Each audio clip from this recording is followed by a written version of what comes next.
ஒரு ஹிஸ்டரி இருக்கு. இப்ப நீங்க 83ல இருந்து 82ல இருந்து 90s வரைக்கும் இருக்கிற எல்லா Malayalam films out of 100 films ஒரு 98 பிலிம்ஸ் அப்பா தான் டிஸ்ட்ரிபியூட் பண்ணாரு. ஸோ துபாய் வந்து அப்பாவுக்கு ப்ரொடியூஸ் இல்லை.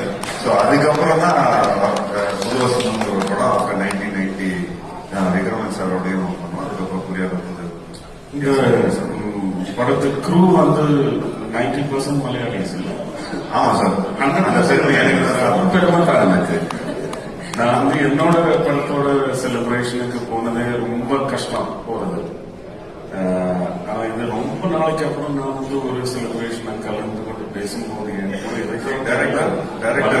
சொல்லும்போது கொஞ்சம் நான் அந்த ரீஜனாலிட்டி எல்லாம் பார்க்கிற ஆள் இல்லை. இருந்தாலும் ஒரு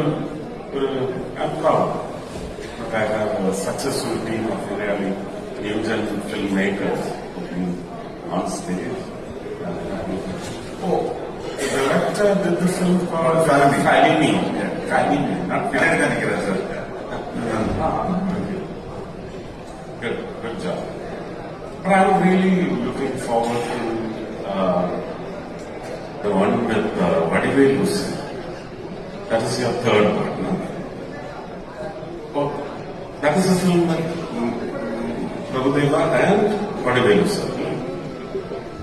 I think it is going to hit the bullseye. That is nice. It should be also. I just wish and pray for you. He's got 11 in the rate, like how you refer to the Vande Bharat, sensational Vande Bharat. It's a rank of films that he has in his filmy box. 12 of them. One is released. 16. Yeah. It's a full rank of Vande Bharat that he's. One Malayalam, one Kannada, one Hindi, one Tamil. எல்லாம் ரன்னிங்ல போயிட்டு இருக்கு. ஒரு சின்ன request sir, தமிழுக்கு உங்களுக்கு ஒரு நல்ல bonding இருக்கு, ரிலேஷன்ஷிப். ஒரு பாட்டு சார் வந்து தமிழ்ல அபிராமி பாடணும்.